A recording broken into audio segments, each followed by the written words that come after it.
Good morning. मैं doctor Saurabh Mukherjee, मैं senior consultant spine surgeon Shalby hospital सूरत।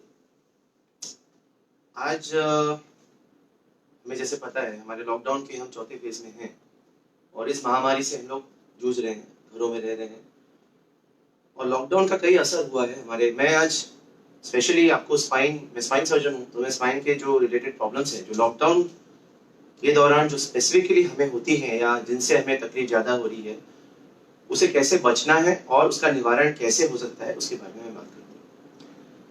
अभी देखिए, लॉकडाउन एक बहुत ही एबनॉर्मल सिचुएशन है। जो इस तरह से घर में बैठना जरूरी तो है, लेकिन ऐसा कभी हुआ नहीं पहले कि हम इतने देर तक, इतने समय तक घर में हम रिस्ट्रिक्टेड हैं, हम बाहर नहीं जा सकते और नॉर्मल हमारी जो एक्टिविटीज है हम नहीं कर सकते। तो ये एबनॉर्मल सिचुएशन में कई लोगों को गर्दन, बैक और स्पाइन रिलेटेड बाकी प्रॉब्लम्स हुई हैं और शायद आपके घर में भी हुई हो। अभी स्पाइन रिलेटेड प्रॉब्लम्स में क्या क्या चीज होती है मैं बता देता हूँ। आइदर आपको घर में इस लॉकडाउन के दौरान ऐसा भी हो सकता है आपको या आपके परिवार वाले को किसी को गर्दन, पीठ और कमर का दर्द हो या साइटिका जैसा प्रॉब्लम हो और ये बर्दाश्त के बाहर भी जा सकता है या थोड़ा थोड़ा हो सकता है। इससे बचने के 2-3 उपाय हैं जिससे मैं पहले एक एक करके बताऊंगा। पहली बात कि देखिए, अभी आप वीडियो पे, यूट्यूब पे, व्हाट्सएप पे, फेसबुक पे, सब पे आप देखते हैं कि कसरत, होम वर्कआउट्स और एक्सरसाइज, जो कि सच बात है, ये सही बात है कि कमर और गर्दन, पीठ की एक्सरसाइज बहुत जरूरी है। नॉर्मली हम करते हैं, नॉर्मली हमारे काम रोजमर्रा की जो जिंदगी में उसमें हो ही जाती है। लेकिन ये लॉकडाउन के दौरान हम घर में बैठे हैं या हम काफी टाइम घर के रेस्टोरेंट्स में हैं, तो हमारी एक्सरसाइज हो नहीं पा रही है। एक्सरसाइज से दुधारी तलवार है, फायदा भी हो सकता है और गलत एक्सरसाइज या अतिशय एक्सरसाइज से दुखावा बढ़ भी सकता है, या जिसको नहीं था कभी एक्सरसाइज उसको हो भी सकता है। कई सारे वीडियोस आते हैं 30 मिनट वर्कआउट, कोई एथलीट्स के, कई बाहर के देशों के आते हैं 1 आवर वर्कआउट। जिन लोगों को वर्कआउट करने की हैबिट है या जिन लोगों को इस तरह की जो वर्कआउट प्रोग्राम्स करने की, एक्सरसाइज करने की हैबिट है, उनके लिए ठीक है, लेकिन ये सबके लिए अप्लाई नहीं होता। तो मैं एक बात बोलूंगा किस तरह से क्या क्या चीज है जो एक्सरसाइज के बारे में जो आपको ध्यान रखनी चाहिए। पहली बात, हर इंसान का एक्सरसाइज रिक्वायरमेंट और कैपेसिटी अलग रहता है। किसी भी वीडियो या किसी भी एक पर्टिकुलर आधा घंटा, 1 घंटे की एक्सरसाइज वीडियो को आप अपने लिए, हर इंसान को इक्वली लगा नहीं सकते। क्या करना चाहिए? कोर मसल स्ट्रेंथनिंग एक्सरसाइजेस, अगर आप गूगल पे, यूट्यूब पे देखें, कोर मसल स्ट्रेंथनिंग या आइसोमेट्रिक नेक स्ट्रेंथनिंग, गर्दन की स्ट्रेंथनिंग एक्सरसाइजेस, पीठ की स्ट्रेंथनिंग एक्सरसाइजेस, आइसोटोनिक्स एक्सरसाइजेस, ये कुछ कॉमन एक्सरसाइज है जो बहुत सारे चैनल्स में अवेलेबल है। ये बहुत सिंपल एक्सरसाइज है। ये जैसे गर्दन को आप कोई भी फिजियोथेरेपी के साइट पे आप जा सकते हैं, सिंपल एक्सरसाइज है, 10 से 15 मिनट में हो सकती है। ये करना जरूरी है। इससे क्या होता है, इसके रीढ़ की हड्डियां और रीढ़ की जो मांसपेशियां हैं स्ट्रॉन्ग रहती हैं, सफल रहती हैं और गर्दन और पीठ में जो हमारे बैक पेन, बहुत ज्यादा नहीं लेकिन स्टिफनेस आता है, वो कम होता है। बार बार एक्सरसाइज करने से, थोड़ा थोड़ा दिन में 10 से 15 मिनट करने से इसको सबसे ज्यादा फायदा मिलता है। पर्टिकुलरली जो सीनियर सिटीजन है, जो एल्डरली है, जिनको ये चीज ज्यादा स्टिफनेस होने की प्रॉब्लम है, इन लोग ये कर सकते हैं।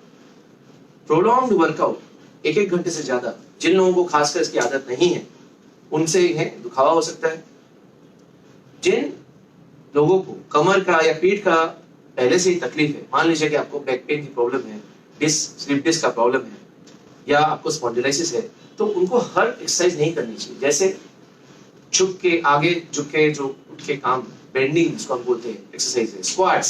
स्क्वाट्स मतलब उठक बैठक करना, इस तरह के एक्सरसाइजेज जो आते हैं, वजन लेके खासकर सामने झुक के उठना बैठना, ये जो एक्सरसाइजेज है, ये एक्सरसाइजेज को हमें अवॉइड करना चाहिए। एक्सरसाइज ज्यादा करेंगे तो अच्छा रहेंगे ऐसा कुछ नहीं है। नियमित डेली एक्सरसाइज करना, 3 टाइम करना, ये जरूरी है। ये होगा एक्सरसाइज के लिए। उसके लिए आपको कोई अलग से उपकरणों की जरूरत नहीं है, कोई वेट, डंबल, कोई स्पेशल इसकी जरूरत नहीं है। फिर आते हैं हम क्या नहीं करना चाहिए। क्या नहीं करना चाहिए मतलब वो ज्यादा जरूरी है। एक्सरसाइज करना तो करना ही चाहिए, तो हर एक बात है, सबको बोल रहे हैं। क्या नहीं करना चाहिए, जिनको पर्टिकुलरली कभी आदत नहीं है। अभी देखिए, लास्ट 1.5-2 महीने से कई लोगों के घर में जिनको आदत नहीं, सीनियर सिटीजन है, कोई झाड़ू पोछा करने के लिए, कोई काम करने के लिए कोई भी नहीं है, मदद नहीं है, अकेले करना पड़ता है। तो ऐसे सिचुएशन में अगर आपने कभी कभी आपके कमर में दर्द है और अगर आपने कभी झाड़ू पोछा नीचे झुक के किया नहीं हो और अगर घर का पोछा आप झुक के करे खुद से, तो आपकी कमर में स्ट्रेन हो सकता है। आपके फैसेट जॉइंट, जो कमर की जो जॉइंट है, ये देखिए अभी रीढ़ की हड्डी के पीछे ऐसे जॉइंट्स रहती हैं, इन जॉइंट में सूजन आ जाएगी। अगर ऐसा हो तो फिर आपको खड़े होने में भी दिक्कत आ सकती है। तो ये चीजें आपको अवॉइड करनी चाहिए। तो उसके लिए क्या करना चाहिए?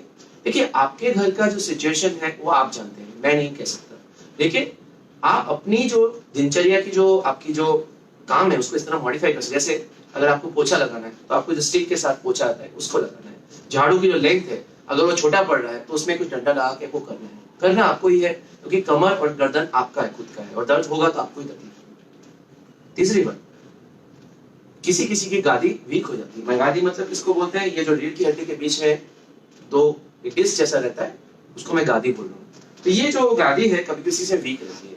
अगर आप अपने घर में कोई फर्नीचर उठाएं या अकेले कुछ बहुत भारी कोई गेहूं की बोरी उठा के साइड में करने गए क्योंकि मदद नहीं है, तो ये स्लिप डिस्क भी हो सकता है। इससे बहुत तकलीफ हो सकती है। अगर आपको बैक का प्रॉब्लम है और आपको पहले कभी ऐसा बताया गया हो या किसी डॉक्टर के पास चेक किया हो कि आपको स्लिप डिस्क है या आपको कमर में प्रॉब्लम है, तो भारी चीज खासकर 10 केजी से ज्यादा उठाना अकेले नहीं चाहिए। ये एक दिन करेंगे तो उसका बहुत भुगतना आपको पड़ेगा, ये बहुत जरूरी है। तीसरी बात, कोई भी जैसे आपको अगर जंपिंग या इंटेंसिटी एक्सरसाइजेस, जो कूदना या जिनको ऐसा है हार्ड सरफेसेस पे कूदना, कई लोग अभी नॉर्मली पार्क में नहीं जा सकते तो कंक्रीट पे कूदना, हार्ड सरफेस रनिंग, इससे भी जो झटके आते हैं इससे गर्दन में प्रॉब्लम हो सकती है और कमर में भी प्रॉब्लम बढ़ सकती है। अगर है पहले से तो बढ़ सकती है। जो एथलीट है उनके लिए इतना प्रॉब्लम नहीं आएगा, जो यंगर है उनको प्रॉब्लम नहीं आएगा। तो जिनकी उम्र अगर मान लीजिए 50-60 से ऊपर है और वो जंपिंग एक्सरसाइज करें, कई वीडियोस में दिखाया जाता है कि कूदिए 10 मिनट कूदिए, कि कूदने से गर्दन में और कमर में झटके आ सकते हैं, सूजन बढ़ सकती है। अभी हम बात करते हैं और एक बहुत इंपॉर्टेंट एस्पेक्ट पे, खाने पीने पे, खुराक पे। देखिए, इस टाइम हम वो उस तरह तो हम खा नहीं रहे हैं जो हम पहले खाते थे, सारी चीजें अवेलेबल भी नहीं है और कई डाइट्स प्रिस्क्राइब की गई है। आप वेजिटेरियन, नॉन वेजिटेरियन, तरह तरह की डाइट लेने पे जोर है। देखिए, कोरोना के टाइम पे ऐसे भी हमारे जो इम्यूनिटी बहुत इंपॉर्टेंट है, हमारी इम्यूनिटी बिल्ड करना इंपॉर्टेंट है, लेकिन साथ ही साथ दो चीजें बहुत जरूरी है। एक, हमारी मांसपेशियां, गर्दन और कमर की मांसपेशियां, और हमारी जो हड्डियां हैं वो बराबर रखने की जरूरत है। वो कहाँ से होता है? इंडिया में ज्यादातर लोग वेजिटेरियन हैं, कुछ लोग मीट लेते हैं लेकिन ज्यादातर लोग वेजिटेरियन है। और सरकार ने एक बहुत अच्छा काम किया है कि लॉकडाउन के कोई भी दिन, कितना भी कुछ बाकी सब बंद हो, दूध आपके पास सेम रेट पे अवेलेबल है। घर के हर जगह पे, हर इलाके में दूध का अवेलेबिलिटी है। दूध या दूध के प्रोडक्ट से आपको कैल्शियम, विटामिन डी और दूसरी बात है आपको ये भी मिलता है, प्रोटीन भी मिलता है। दूसरी कुछ कुछ चीजें हैं जो कि विटामिन देती हैं, जैसे खुराक में अंकुरित चने, सब्जियां बहुत टाइम में मिलती नहीं, महंगी है, तो अंकुरित चने होते हैं, अंकुरित मूंग होता है, इन सब में विटामिन भरपूर मात्रा में रहती है और ये आपके मांसपेशियों के लिए अच्छा है। इसमें अगर आप डेफिशिएंट, देखिए अगर आपने खाना नहीं खाया, कुछ आपने खाना अनरेगुलेटेड है, चिप्स, वेफर्स और दुनिया भर की इस तरह की चीजें, जंक फूड लिया आपने, एक दिन में कुछ नहीं होगा। लेकिन कंटिन्यूअस महीने में, दर महीने अगर आपने आपकी खाना में ये सब चीज नहीं है तो आपके एक तो वजन बढ़ेगा और वो तो आपको पता ही है, लेकिन साथ में आपके कमर, गर्दन, ये सब स्टिफनेस, पेन, मसल्स फटीग हो जाएंगे। आपको खुद पता चलेगा जो आपके जो काम करने की क्षमता है वो कम हो गई है, क्योंकि एक्सरसाइज कम हुई है, खाने में भी असर पड़ा है। तो ये भी ध्यान हमको रखना है। फिर हम बात करते हैं कि अगर आपने ध्यान रखा, आपने एक्सरसाइज किया, आपने खुराक पे ध्यान रखा, भारी चीज नहीं उठाई, फिर भी अनजाने में आपका कोई वेट उठा दिया, कुछ अचानक से गर्दन अब कमर में पेन हो गया, तो इस लॉकडाउन के दौरान आप क्या कर सकते हैं? देखिए, जब पहले कमर में दर्द होना कोई बड़ी बात नहीं है, ये होता है सबको। सबसे पहले तो आपको ये करना चाहिए कि जो जिस वजह से ये हुआ, मान लीजिए आप झाड़ू पोछा करते टाइम या कपड़े धोते टाइम आपको अचानक से ये हो गया या कुछ उठाते टाइम हो गया, तो आप कोई भी दवा ले, कोई भी ट्रीटमेंट ले, आप अगर उस वजह को नहीं हटाएंगे, आप वापस अगर अगले दिन वापस झाड़ू पोछा करेंगे तो दर्द तो कभी ठीक नहीं होगा। तो पहली बात, आपको तुरंत एक्टिविटी मॉडिफाई करनी चाहिए। 2 से 3 दिन तक रेस्ट यूजुअली जरूरी होता है, उससे ज्यादा रेस्ट लेना कहीं भी मेडिकल एडवाइस नहीं है, उससे स्टिफनेस बढ़ती है, आपका दर्द में सुधार नहीं होगा। सारे दिन आप लेटे रहेंगे बिस्तर में तो भी आपको फायदा नहीं। आराम कीजिए, सही बात है, पीठ में, कमर में, गर्दन में दर्द हुआ, आराम कीजिए, मैक्सिमम 2 दिन करना है। सबसे जल्दी निवारण होता है हीट फोमेंटेशन में। अगर आपको डायरेक्ट इंजरी नहीं हो, जैसे आप गिर गए और आपको सूजन आ गई तो आपको आइस फर्मेंटेशन, आइस पैक उसमें काम देता है। कहीं भी आप बॉडी में सूजन आती है, मोच लगती है, तो वहां हम बर्फ देते हैं, तो आइस फर्मेंटेशन वहां काम देता है। लेकिन जहां ये इस तरह का बैक पेन रहता है, डीप सीटेड बैक पेन रहता है, वहां हीट फर्मेंटेशन जो रहता है वो ज्यादा काम देता है। मतलब गर्म पानी की थैली या हीटेड हीट पैड से उनको ना मीडियम गर्म आपको दिन में एटलीस्ट 2 टाइम आपको ये लेना है, 30 मिनट जैसा, उससे आपको बहुत फर्क पड़ेगा। कोई भी आपके पास स्प्रे या कोई मलम, ट्यूब, तेल हो तो उसको लगाना है, उसको मसाज नहीं करना है। अगर आप किसी इंजर्ड एरिया को आप मसाज करते हैं, हो सकता है कि आपको 5-10 मिनट से आराम मिले, लेकिन उससे सूजन बढ़ती है। तो मसाज, हैवी डीप मसाज नहीं करना है, मालिश नहीं करना है, उससे तेल या आपके पास जो जॉइंटमेंट जो भी जेल है वो लगाना है। इससे भी अगर नहीं होता, इससे आपको तुरंत रिलीफ मिलता है। अगर इससे भी नहीं होता है तो दर्द की गोलियां हैं, जैसे पैरासीटामोल बेस्ड कुछ गोलियां हैं, सबसे सेफ होती है किडनी के लिए, पेट के लिए। और साथ में अगर डिक्लोफेनेक है और कुछ और तरह की दर्द की गोलियां हैं, वो 3 से 4 दिन तक आप लेने में कोई हर्ज नहीं है ज्यादातर लोगों के लिए। लेकिन ये गोली लेने में भी बहुत ध्यान रखना है, ऐसा नहीं कि हर एक को ये गोली चलती है। कोई भी दर्द की गोली, इसमें से पेट में एसिडिटी और पेट में जलन होने के चांसेस है, इसलिए हमेशा दर्द की गोली जो लेंगे खाने के बाद ही लेना है, कभी खाली पेट दर्द की गोली लेनी नहीं है। दूसरी बात, दर्द की गोली आपको एसिडिटी हो या ना हो, दर्द की गोली के साथ हमेशा दिन में एक बार एंटासिड खाने से पहले लेना जरूरी है। कई तरह के एंटासिड रेडीली अवेलेबल है मेडिकल में, ज्यादा महंगे भी नहीं है, वो लेना जरूरी है। जिन जनों को डायबिटीज है, किडनी का प्रॉब्लम है, जिनकी उम्र 70 ऊपर से ज्यादा है, उनको खासकर दर्द की गोली देना खतरनाक है, क्योंकि किडनी पे इसका खासकर बहुत असर पड़ सकता है। अगर एक हफ्ते भी आपने दर्द की गोली ली तो ऐसे भी लोगों को पर्टिकुलरली खुद से दर्द की गोली नहीं लेनी चाहिए। अभी ये दर्द की गोली ली आपने, थोड़ा आराम किया, थोड़ा गर्म पानी का शेक लिया, हाँ, थोड़ा आपने झुक के काम करना थोड़ा 2 दिन बंद किया, ज्यादातर 70% केस में ये ठीक हो जाता है। और अगर आपने वापस वही काम, वही गलतियां नहीं की, तो ये वापस आता भी नहीं, धीरे धीरे हफ्ते 10 दिन में ठीक हो जाता है। अगर ये 3 से 4 दिन तक आपने दवाई ली, थोड़ा रेस्ट लिया, नहीं ठीक हुआ और दर्द हो ही जा रहा है, तो फिर इसको इग्नोर मत कीजिए, तो फिर आप हमें कांटेक्ट कीजिए, हॉस्पिटल में आइए। हम खुले हैं, 24 घंटे हम खुले हैं, हमारी ओपीडी भी खुली है। और आपने कोविड के अगेंस्ट सारी जो प्रिकॉशंस लेते हैं, सारी स्टैंडर्ड प्रिकॉशन ली है। और हमारे यहाँ पे हैंड वॉशिंग, सोशल डिस्टेंसिंग सारे चेक होते हैं। हमारे यहाँ पे पीपी किट्स सबका यूज होता है, पेशेंट्स को अलग रखा जाता है।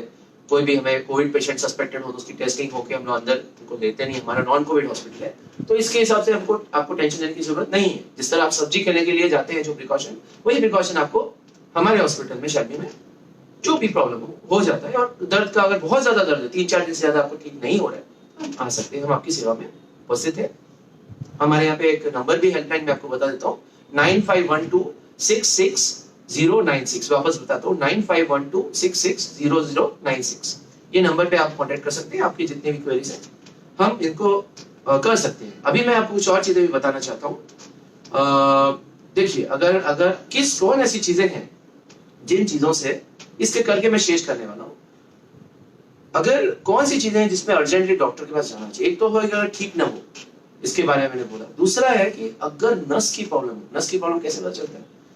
गर्दन में दर्द हो, ये दर्द पूरा हाथ में जैसे करंट जैसा जा रहा है, झंझनी आ रही है, या पैर में दर्द है, वो पूरे पैर में सुन मार रहा है, एकदम करंट जैसा जाता है, जो गुजराती बोलते हैं एकदम पगमा लौकर मारे छे, खाली चढ़े छे यहाँ बोलते हैं। या अगर आपको खड़े नहीं रहे, खड़े होते हैं और पूरा पैर झंझना उठता है, भारी भारी हो जाता है, ऐसा दर्द, कमर के दर्द से दर्द हो रहा है, तो उसके सेल्फ ट्रीटमेंट की कोई गुंजाइश नहीं है। तुरंत आपको आके स्पाइन सर्जन को दिखाना चाहिए, क्योंकि हो सकता है नस दबी हो सकता है आपकी गादी बाहर निकल गई हो और नस को दबा रही हो, और आप उसमें बैठे रहेंगे तो उसमें परमानेंट डैमेज हो सकता है। तो ये जो प्रॉब्लम्स है, हाथ में करंट जैसा लग रहा है, साइटिका जैसा, पूरा पैर में शूटिंग पेन है, झंझनी आ रही है, सुनापन हो गया है, आपका बैलेंस जा रहा है, या फिर दर्द ठीक नहीं हो रहा नॉर्मल आपके 3-4 दिन दवाई से, तो जरूर हम लोग आपकी सेवा में बैठे हैं, आप यहाँ आ सकते हैं और हमसे ट्रीटमेंट ले सकते हैं। नमस्कार।